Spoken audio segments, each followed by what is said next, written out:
My name is Mohammed Kibriya. I am the current youth director at Dar Al-Hijrah Islamic Center, Falls Church, Virginia. What are your roles and duties? As a current youth director, we create programs and activities that cater next generation of Muslims. So I never wanted to be a community leader. It's just that, I was very involved and heavily active, and somehow I ended up becoming a community leader. How do your decisions impact the community?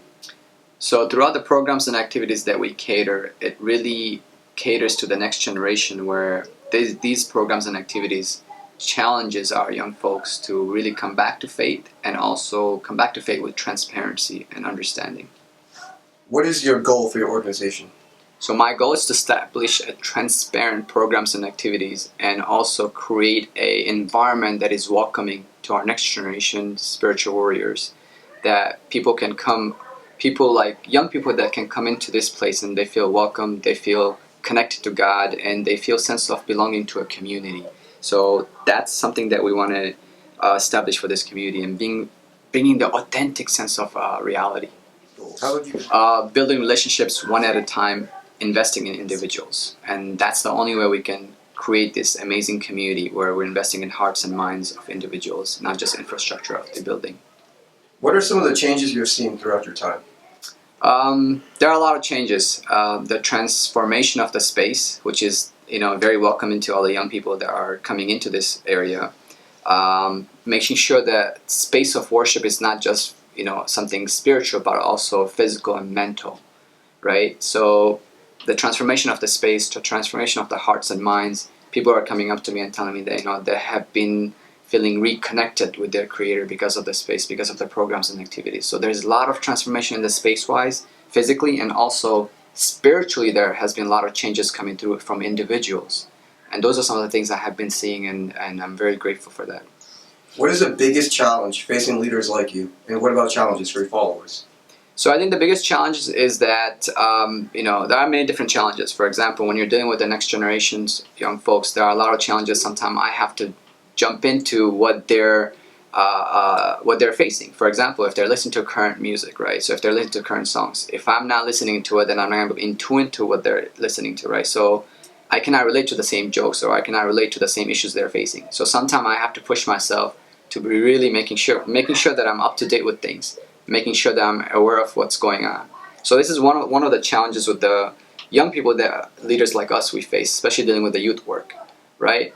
And the challenges for the young people they would face from our end is that when I'm trying to, especially when we're doing spiritual work or faith-related work, that requires a lot of, understanding where, okay, this is what my faith is teaching me to do, and I cannot do this. How do we bridge the gap? How do we come to, middles instead of taking the extreme right or extreme left? What are the challenges your organization faces, and how do you overcome them? So organization-wise, there's many different challenges, right? For example, going back to, yes, we have a space, we're grateful, but it's not accommodating the way we want it to. And as an organization, as a faith-based organization, there are a lot of rules and regulations that we have to follow, right?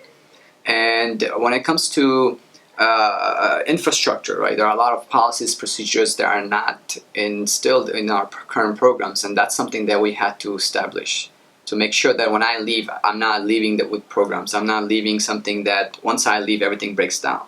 So as an organization, we want to make sure that we're catering the next generation, we're catering the programs and activities, but at the same time, we have transparency, we have risk management, we have all those policies and procedures that you'd go into a corporate world and see, and try and bring that into a nonprofit world. What is one mistake you witness leaders making more frequently than others? I think not saying no. Right, as a nonprofit worker, we get caught up with trying to change the whole world, and a lot of the leaders I see, they don't know how to say no to their bosses, or they don't know how to say no to projects. Like, they don't take self-care enough seriously.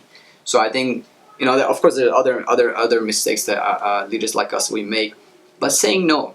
Sometimes we want to help every person that walks through the door, but we have to really tell ourselves that you can't help everyone, right? Can you name a person who has had a tremendous impact on you as a leader? Maybe someone who has been a mentor to you, and why, and how did this person impact your life? Oh man, there's a lot of people in my life who has impacted me, and I think I want to go visit my professor, my mentor, my personal mentor, who has also counseled me throughout the marriage. is Omar Muzaffar from Chicago, Professor Omar Muzaffar, and currently the mentor who's locally here, who has impacted my life, is Imam Johari.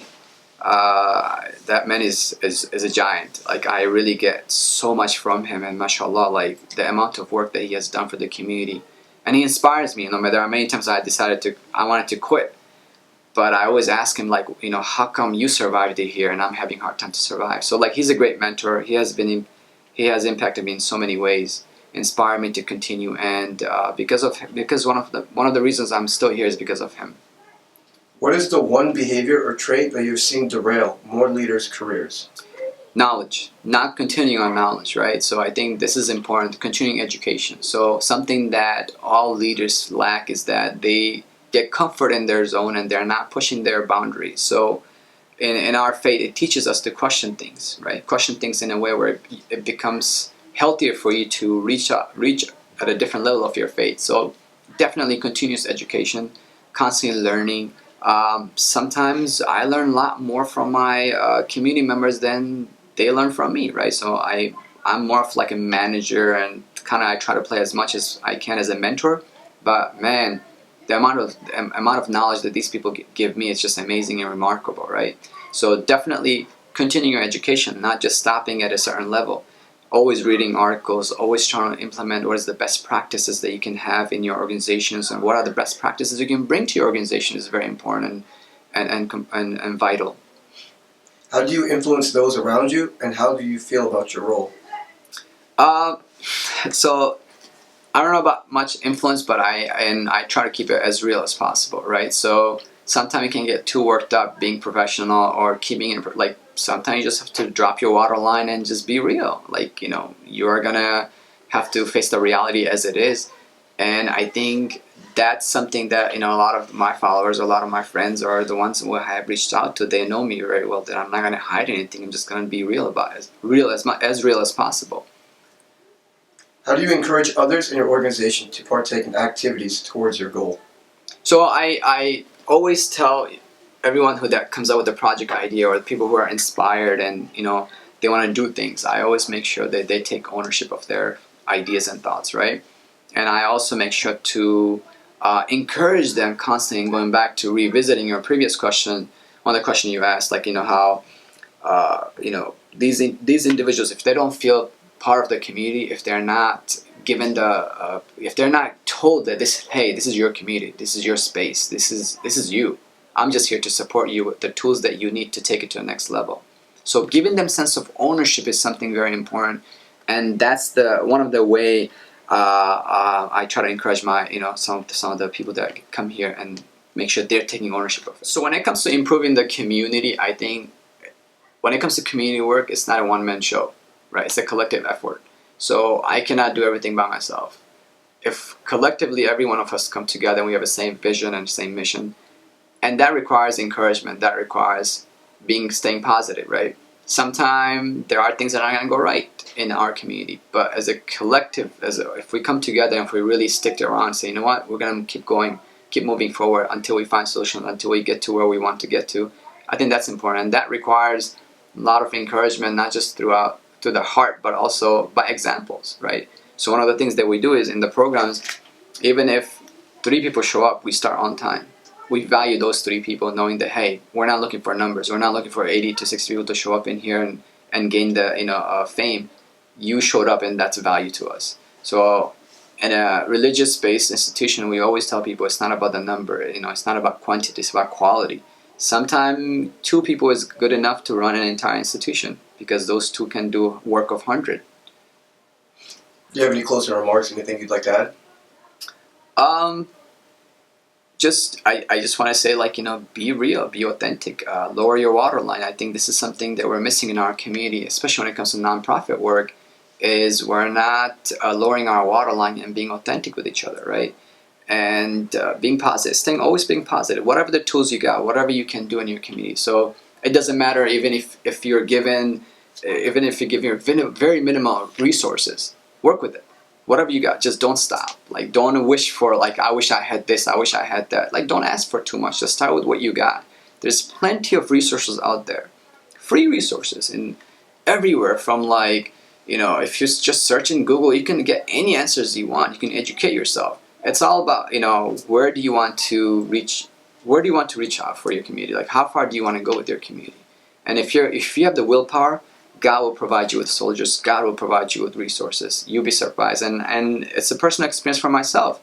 Like, we had nothing in here, but we continued. I don't want to just say we continued as a team, as a community. Very few young members who really believed in what we were doing, and they just kept going, kept moving forward. And there were obstacles, there were challenges, but we overcame all of that because we were dedicated. We continued doing what we had to do because we knew that was the right thing to do. Now we're at a different level, and we're going to continue. So there is no such thing as like you have reached a destination, right? There's always space for improvement.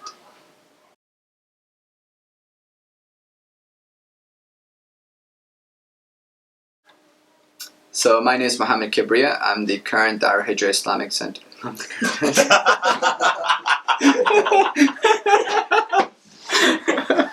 Wow.